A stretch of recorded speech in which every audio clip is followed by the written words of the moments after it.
Do you fulfill the prisoner's requests in exchange for money? What do you think about prison dramas like Avlu and Suskinlar? Have you ever had sexual intercourse with a prisoner or seen one?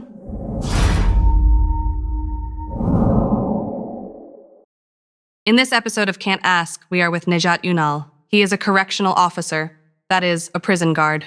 Welcome, Najat. Thank you. Can you tell us about yourself? My name is Najat Unal. I was born in Istanbul in 1981. I have been working for 10 years in Umraniye E-type closed prison. That's it. Was it always your childhood dream to become a prison guard? It was my family's dream. More precisely, it was my family's dream to be a civil servant. Let me put it this way. I think in Middle Eastern societies that have not fully caught up with modernity, our parents determine our capacity and our vision. In other words, our parents try to determine the name of our child on behalf of us, what we will wear, how we will cut our hair, and what kind of work we will do, and stuff like that. My parents decided this for me. My father was a driver. He wanted me to be a driver. For example, he believed that I could never be anything other than a driver. And my mother believed that becoming a civil servant would be the greatest thing I could achieve in life. In other words, she believed that if you became a civil servant, it would be perfect, and she gave me that vision. Now, poor people have this certain fear. They cannot take many risks in life. Since my mother believed that the most guaranteed way to hold on to life was to become a civil servant, I didn't go beyond that and became a civil servant to make her happy. That's how I became a prison guard. Have you ever done any other work? Of course I did. I became a correctional officer at the age of 28. Before that, from the moment I graduated from high school, I worked in many sectors for 10 years between the age of 18 and 28. I also worked as a waiter and courier. For a few years before I became an officer, I worked as a customer representative for a large corporate international transportation company. We were supplying customers. It was a company that exported, imported, and transported to England. We worked with big companies in that way. Then, as I said, I became a civil servant after the guidance of my parents, who believed that becoming a civil servant would save my life and change my life fundamentally. Did it save your life? My life? I wasn't in any danger for my life to be saved. I don't think anyone. Now, people, especially poor people, really believe that when they become civil servants, their lives will be saved. Actually, their lives are not saved. We have a fellow correctional officer who is now 60 years old and works as a civil servant. When he retires and when he receives a retirement indemnity of 80,000 liras, 90,000 liras, and moves to his rented house, he realizes that he does not actually have a stable income that saves his life in any substantial way. That's when he realizes. I don't think anyone understands until then. Do you fulfill the prisoner's requests in exchange for money? Yes, I do. I'd like to denounce myself here. Of course, there's no such thing. Prisons are such mythologized places. There are so many fantastic questions. There are so many questions that the people experiencing it, cannot believe. This question is one of them. I would like to give an example. For example, a CIA building. The place where no one can enter is mythologized. There's Area 51 in America. They mythologize it because people can't go inside because it is mysterious. We are actually part of a very routine life inside the prison. It is a state institution. We have supervisors. There are convicts. They have routine needs on a daily basis. We meet such needs. That's it. Many of these things that are mythologized, these fantastic things that are assumed from the outside, do not really exist in prison. Of course, there is no such thing. It doesn't exist. I didn't do it. And I also didn't come across anyone who did. Do you have an emotional bond with prisoners? If you are talking about an emotional bond, like the bond of brotherhood, of course there are people we love very much. Because you have been living under the same roof with the same person for 10 years, if he is a well-intentioned person, if you like him as a character, if he doesn't do things that put you in a difficult situation, There are people we love very much and they love us. We are humans after all. We love and respect each other. We can talk about this kind of emotional bond. There is that. Which prisoners are favored? Which prisoners are favored? Anyone who has good intentions, anyone who does not put you in a difficult situation, anyone who does not lead you to break the law. These kinds of prisoners and their certain behaviors can be tolerated to some extent, of course. This is not favoritism. Everyone has equal rights in the prison environment. No one is favored or humiliated. But we can call it tolerance. People with good intentions can already be rewarded in the eyes of the law. There are things like extra phone calls, extra visits that can be called a reward. But I don't know about favoritism. I don't know if you mean something like giving a right in the eyes of people illegally. If you mean something like that, I can say that there is no such favoritism. But rewarding is present in every stage of life in return for good behavior, for being orderly, for being disciplined. In every environment we are in the work environment or in prison, people can be rewarded, but there is no favoritism. What do you need to do to get the good conduct reduction that we hear so much about? One must not be involved in a disciplinary action. What are disciplinary violations? Having problems with your friends in the ward, beating people, disobeying prison rules, committing heavy criminal offenses such as insulting, swearing, or assaulting the correctional officers. If you don't do these things, or if you participate in some courses, there may be a Quran course, a computer course, or a literacy course for the prisoners. When you participate in these, when you receive some trainings, these are also considered as good behavior. I don't know much about the legal aspects of it, but I know that these are positive things for a prisoner. Which prisoners are treated the worst? Do you mean by the prisoners or the officers? Both. Now, let me make it clear that officers do not mistreat prisoners in an organized way. So I know this very well. I am one of those who know very well how people look at prison guards, how people perceive them. Because when I meet a person and they ask about my profession, when I say I am a prison guard, I get the two most common first reactions. The first one is, "Oh, you must be so rich." Second, "Do you beat people a lot?" I mean, he's already pretty sure that I beat people up, there's no doubt. He wants to know how much I beat people. These are all legends, like I just mentioned. These are such fantastic things for us correctional officers. Of course, we don't beat anyone. I mean, being a guard is not like being in a cult. Therefore, we cannot say that everyone in that profession does the same thing. Before I became a prison guard, my name was Najat.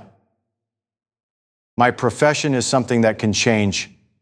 It's just one part of me. Today I am a guard, tomorrow I can do another job. Not all guards do the same thing and they don't torture people. Let's think about 40 years ago. I think that these kinds of stories are very old. 40 years ago, beating someone was a very normal thing in this country, in my opinion. Back when I went to school, if my teacher hit me, my family would say, "What did you do to make the teacher hit you?" They would even approve of it. My father gave me to a mechanic as an apprentice. He would say, "You can punish and beat him as you wish." When I went to the mosque, my teacher would beat me. These were very natural things. So it was like a compliment when someone older than you beat you. I don't know, maybe 50 years ago, the guards might have beaten the prisoners too. But then it was very normal for everyone to beat each other. But now humanity is changing. There is technology, there is your superior, there is your prosecutor, there is your director, there is the clergyman, psychologist, sociologist, teacher of that prison. So all of them turn a blind eye to this in an organized way, or are they involved in it too? Who can beat whom? There are cameras in every room on every corner recording 24 hours a day. When you even touch someone, you will be held accountable for it. People need to think a little bit more deeply before asking these kinds of ridiculous questions. Because we're talking about a huge organization here. Such things like torturing or beating the inmates, etc., make no sense to me at all. There is no such thing. As for the part about prisoners inflicting violence on each other, it is very difficult for 50 or 60 people to live in one room. Now, we live with our families, don't we, in the same house? Or you live with your roommate. Now, this is something that you prefer yourself. You choose your roommate yourself or your family. When you don't want to, you can go to another house and live alone. But there, in the prison, you live in the same room with many people you don't want to live with. We are human beings. We don't agree with them. We don't like their behavior. You are already under pressure. Your freedom is restricted. The most that can happen is a fight. There is no question of them torturing each other. Likewise, there is such a thing as a petition. You apply somewhere and they take you and put you in another room. If you see something like this, these things can change. And we are here to help. I've been working in prison for 10 years, and so if there are things like this, they may have existed before my time. I can't say anything because I haven't seen it, but there is a very different environment right now. Have you ever had sexual intercourse with a prisoner or seen one? I haven't, and I haven't seen it. I would never commit such an immoral act. I thought about where such myths originated and identified them. It comes down to this. Prison is an isolated place, a closed place. Who would know such things about the prison environment? Two types of people, ones who work there and ones who serve time there. Those who work there never talk about the prison. No one ever hears anything from them. And those who have served time there definitely make up such legends in order to legitimize themselves by telling such things like, I was raped, I was tortured inside, and so on. They are trying to play the role of the underdog, the victim. Such things never happen in prison, and I haven't witnessed such a thing. As I said, I don't know about before, but I have been there for 10 years. It is not possible for such a thing to happen. I mean, both the quality of officers and the quality of people are improving. Civil servants are now better equipped, more cultured people. Technology has improved. Let's say there is someone with a perverted personality. It's not possible. But I don't believe anyone would do it. I think that such myths are the fabrications of those we call crime machines. I can honestly say that. Have you ever tortured someone? I have not. These questions, these ridiculous, mythical, fantastic questions are always revolving around the same issues. It's always the same questions. I haven't. I can explain the issue of torture from this point of view. There is such a thing as coercion. Sometimes you can be in a situation where you have to search a person. Nowadays, even political offenders and convicted terrorists perceive that as torture. They make a huge fuss, claiming they're being tortured. In the same way they can raise their voices, they can make their voices heard to the masses, and they can tell people that this is torture. What do you mean by torture? They call searching a person's clothes, checking the inside of a person's shoes as torture and say that they are being tortured. That's actually what they mean by torture. Otherwise, no one pulls anyone's fingernails. There is no such type of torture. The authority to use force is given to every employee of the state or every citizen.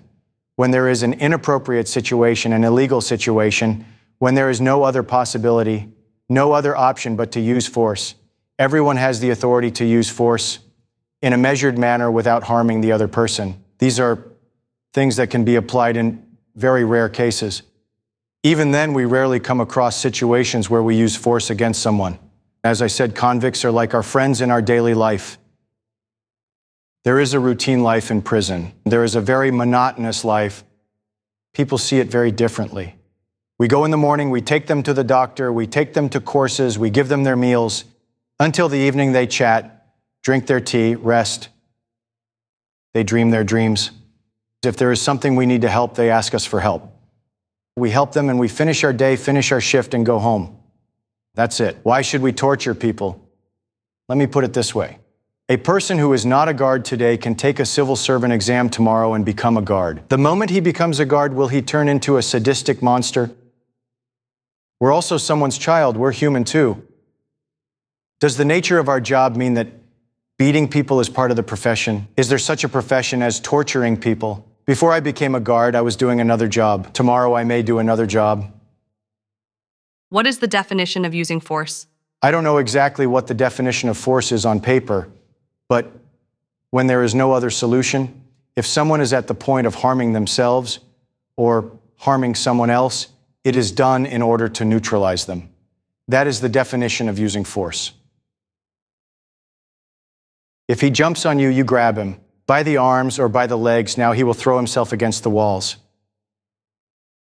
You do whatever you have to do to handcuff him, to tie him up. You may even have to slap him if he doesn't come to his senses. But this is not torture. This is what you have to do at that moment. And if possible, I think you should do it without harming him at all, because that's how we do it. Have you ever had a friend who was subjected to violence? Yes. In 10 years, there are 4 incidents of violence that I remember. Now, my convicted brothers and sisters really show sensitivity and respect to civil servants. I mean, they show respect beyond the respect they have for each other, because we really help them a lot. After they get out, I think a very small minority tells these myths. But when you tell something negative, it becomes newsworthy or spreads more quickly. Otherwise, I am pretty sure that 95% of the prisoners say God bless them because we have very good relations.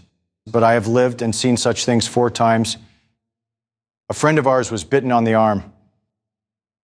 Well, of course, in such situations, you have to use what we call force at that moment so that he doesn't bite him again or pull his teeth out of his arm. Someone punched one of our friends. His glasses fell out of his eyes and broke.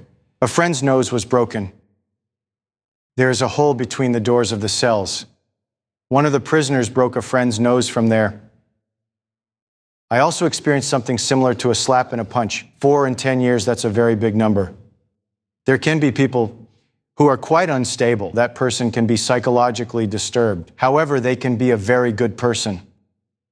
Because people can have so many problems, so many troubles there. So if they have a problem with their family, it immediately spreads to you. He takes it out on you. Somehow these things can happen. I've been through it 4 times, and I hope it won't happen again. What do you think about prison dramas like Avlu and Suskanlar?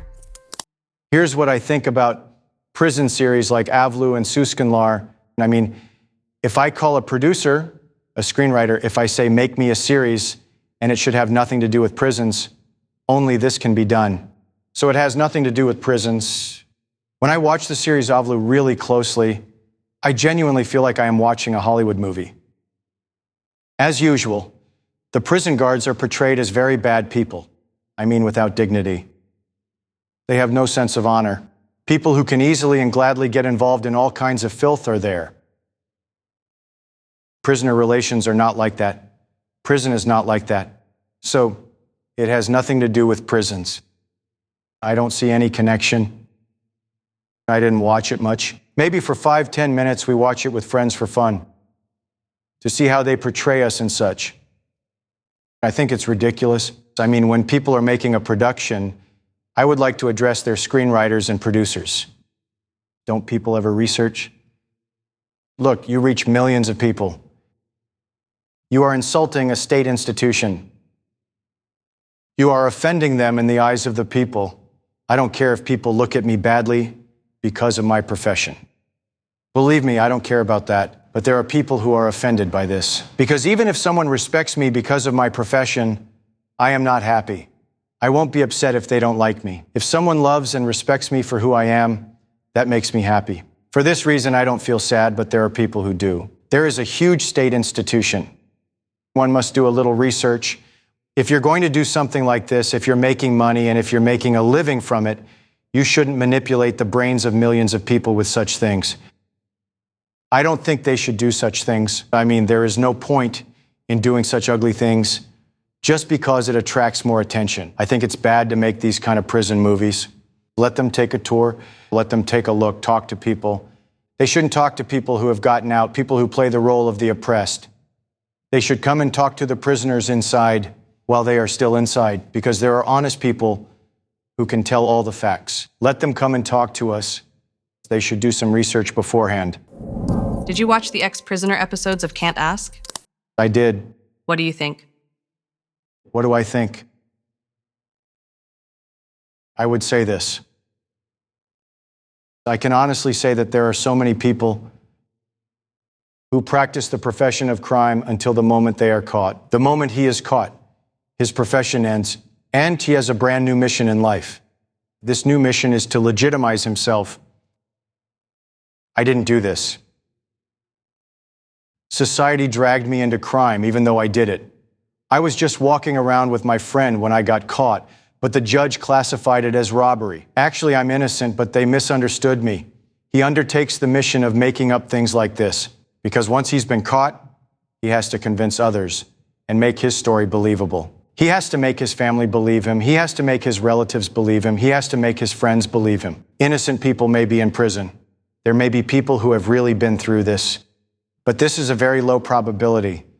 Whoever I talk to, if I ask them why they committed this crime, 99% of them say they didn't do it. Therefore, I still haven't been able to determine which one is telling the truth and which one is lying, because they tell it very consistently and they believe it, because they have told it to everyone millions of times. I don't know who is telling the truth and who is lying. What was the most horrible event you witnessed?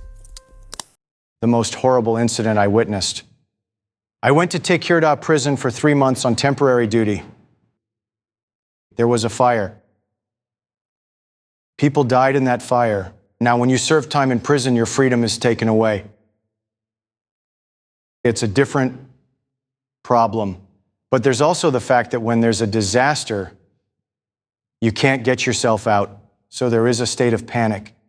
In that moment of panic, you are trying to apply the things you have learned before in order to save yourself. You learn everything in theory, of course. But when this comes to life, when it is put into practice, it really creates a shock effect. You think about the people there. So actually your conscience is to open the door and save everyone from there. But technically it is not possible to do that. What is the procedure? The procedure is to call the fire brigade to take them to safe open areas. But there is smoke, even if it is an open area. You are afraid that someone might get hurt. You might get hurt yourself. We are not firefighters after all. There you receive a fire brigade training, a fire extinguishing training, but you have never actually done that job before. No matter what training you get, you are not a professional. But at that moment you have to do it, and you do it until the fire brigade arrives. It is something you have to intervene immediately. Only there, in that incident, I experienced a deep sense of panic and sadness. There are people who hurt themselves. I think that it's called the pain threshold. They harm their own bodies. These are people with a high pain threshold. They tend to harm themselves for various reasons. They can harm themselves to get rid of their problems, their troubles. We may have to see such things. So those of us who are seen as torturers and corrupted individuals are actually people who have to deal with these kinds of things. People who cut themselves with a knife or a razor blade need medical intervention at that moment. But not everyone. Now you have won an exam and become a civil servant, but not everyone's body can handle the sight of blood. When you win an exam, you are not prepared for everything in life. You go in and you experience such things. We experience such things, we experience them frequently. And every time we experience them, it upsets us, it affects our psychology. What is the psychology of a prison guard? It varies from person to person. If you are happy to be a guard, I don't know. Your psychology can be very good. It also depends on the unit you work in. Now, if you work in the administrative unit, your psychology is very different. Because you have a desk, you have papers, it makes you nervous. But if you work in the ward unit, it puts you in a totally different psychology. Now, energy is a fact, it's a reality. The people you come into contact with, the people you make eye contact with, are usually exhausted people. You only get their negative energy. Believe me, even the walls of that place are gushing with negative energy. People who have always had bad things in their lives. He is sentenced to 100 years, 200 years, 300 years. It is almost impossible for him to smile. Sometimes he smiles. He is momentarily happy about some things. He is happy when he sees his family. He is happy when you do him a favor. But his eyes, they never really smile. He is always sad, always depressed. And when you go to work there for 12 hours, you absorb all that negative energy and sadness. It throws that bad energy at you because you came from outside. He expects something positive from you. Believe me, sometimes when I come out of prison, I feel like I'm finally getting my oxygen. I'm getting oxygen to my brain.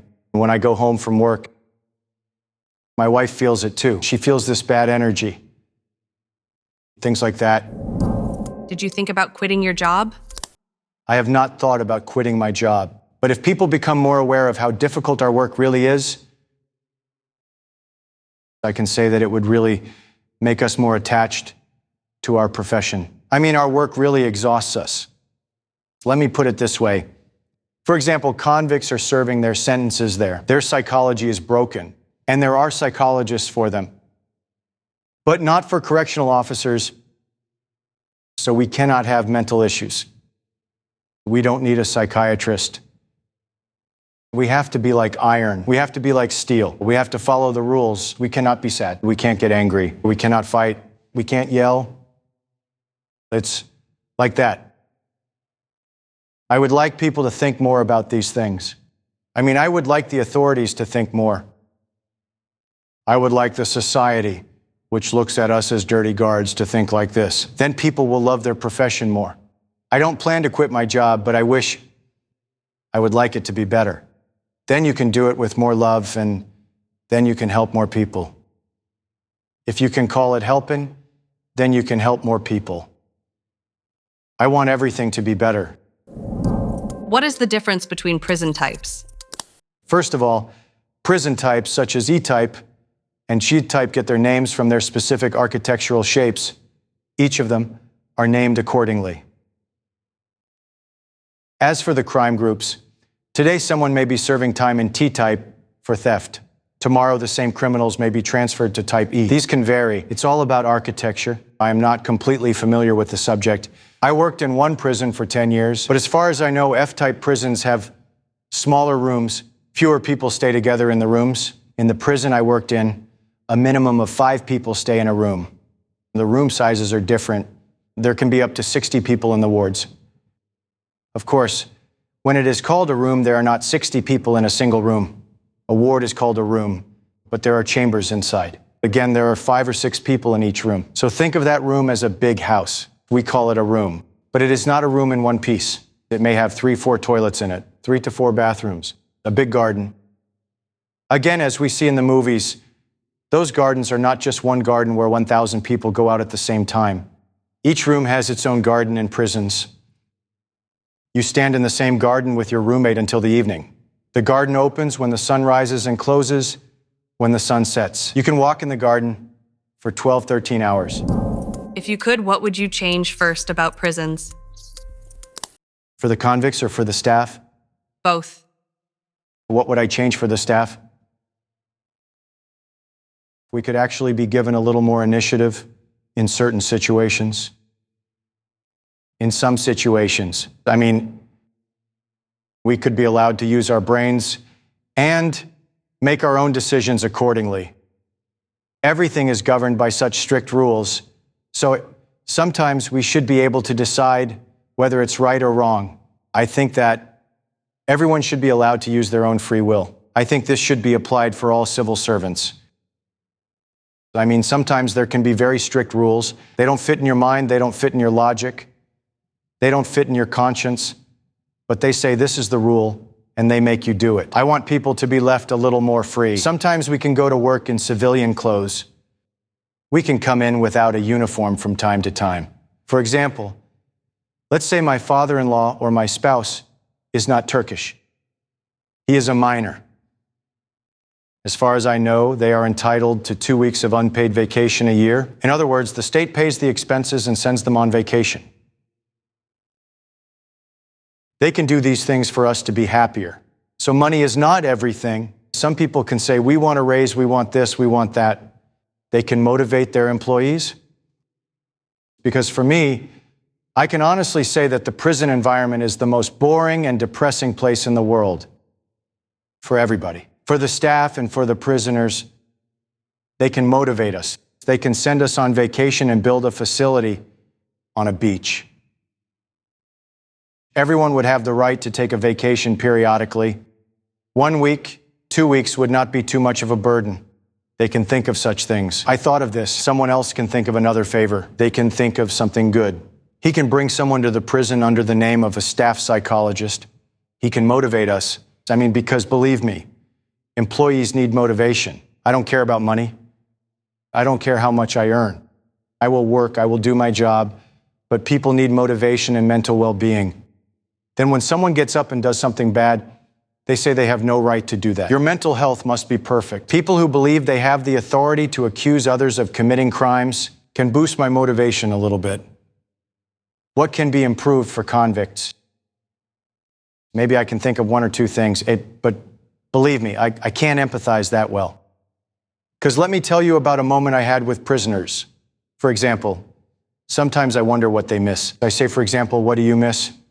The other day, someone told me they miss touching the earth with their feet. Now, when we walk and we don't pay any attention to what we are walking on, do we? But those people have been walking on concrete for years. Now, if you give him a bit of earth to walk on, it would be a great reward. If you listen to this from a convict, he may say very different things. So what I am going to say may not actually attract him that much. What I would say would be good may not attract him. Someone says that they miss cracking and eating eggs because they are not given raw eggs. Or their gardens are closed a while before it gets dark in the evening. Someone says to me, I miss sitting under the sky under the stars because they can't sit under the stars. They know better than us what really makes them happy. I think it can be better determined by talking to them. What is the pink room? The pink room. The name of the pink room. I know what the pink room is, but I don't know if it's called the pink room or if it's used by the general public. It's a right that our government has given to convicts in the last few years. It's a place where married people can be entirely alone with their spouses. It's a reward given only to certain prisoners. Convicts with good behavior can get this reward usually. If you ask my personal opinion, it is a very good practice because a person commits a crime. You punish him, but you don't have the right to punish his family at the same time. I think it is a very well thought thing. I find it very appropriate because he has a wife. He misses his wife. He wants to see her. This is a visitation right. An extra visitation right. They can be alone together. That's the pink room. Why is solitary confinement imposed? Solitary confinement can be imposed for many reasons. I explained it at the beginning. In discipline, you can assault a fellow inmate. You can assault an officer. You can insult him. If you escape from the open prison, when you are caught and come back to the closed prison, it requires a solitary confinement. Apart from that, if there are a few other things, I don't know 100% technically, but this is what I know about solitary confinement. Have you ever witnessed prisoners escaping? I have. They escaped in my prison and I was on guard duty and it was my block. So this is something that happened to me personally. We were not punished. It was because of the physical structure of the prison. Thank God for that. Those who escaped were caught within a week or two. Even when someone escaped, the media immediately reported that we helped them. People say the guards must have helped them. Whenever there's news like that, I open it and see hundreds of comments saying the guards definitely helped. Prejudice is immediately formed in this way. They automatically think that. Somehow they escaped in the night.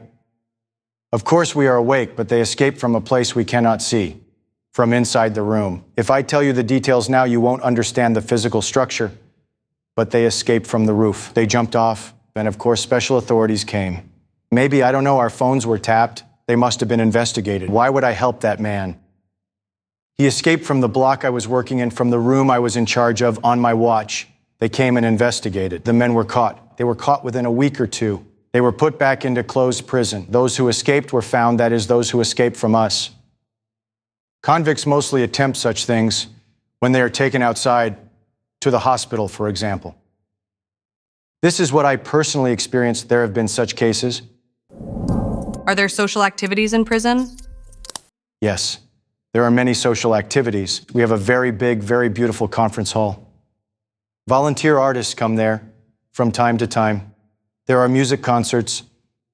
Popular people we all know also come as volunteers from time to time. They give concerts There are theater events. Again, famous people we all know come and do theater activities in addition.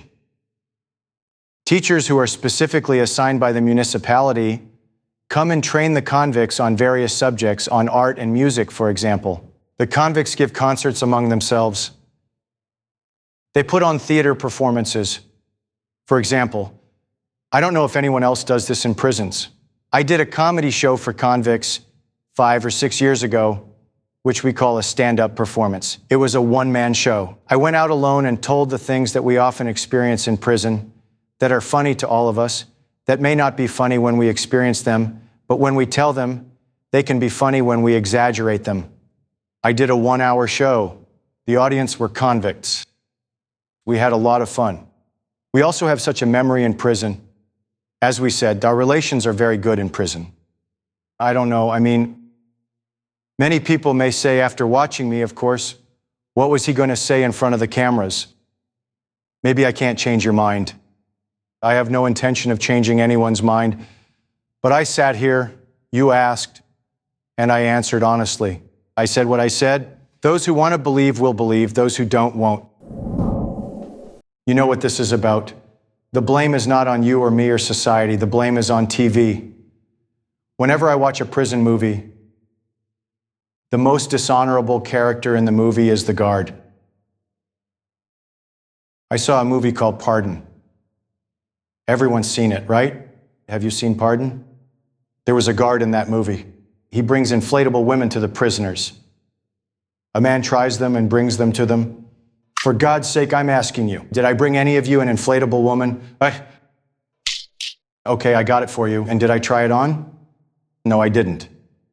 We bring them unpacked.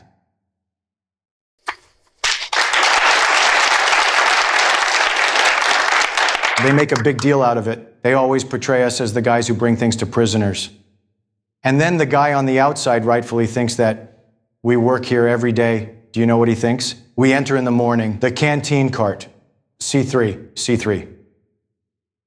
They want 12.5 grams. 20 ecstasy. 2 grams of cocaine. A box of skunk. What the fuck is skunk? At least have something proper. You're smoking that shit? That's 3,500 liras. And there was also a cell phone. Oh, sorry.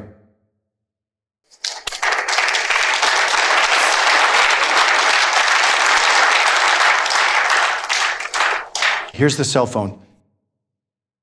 What's this? We put it in our ears. I shoved it up my ass. What ear are you talking about? Where's the battery? What battery? What kind of battery lasts out there? That's what outsiders think.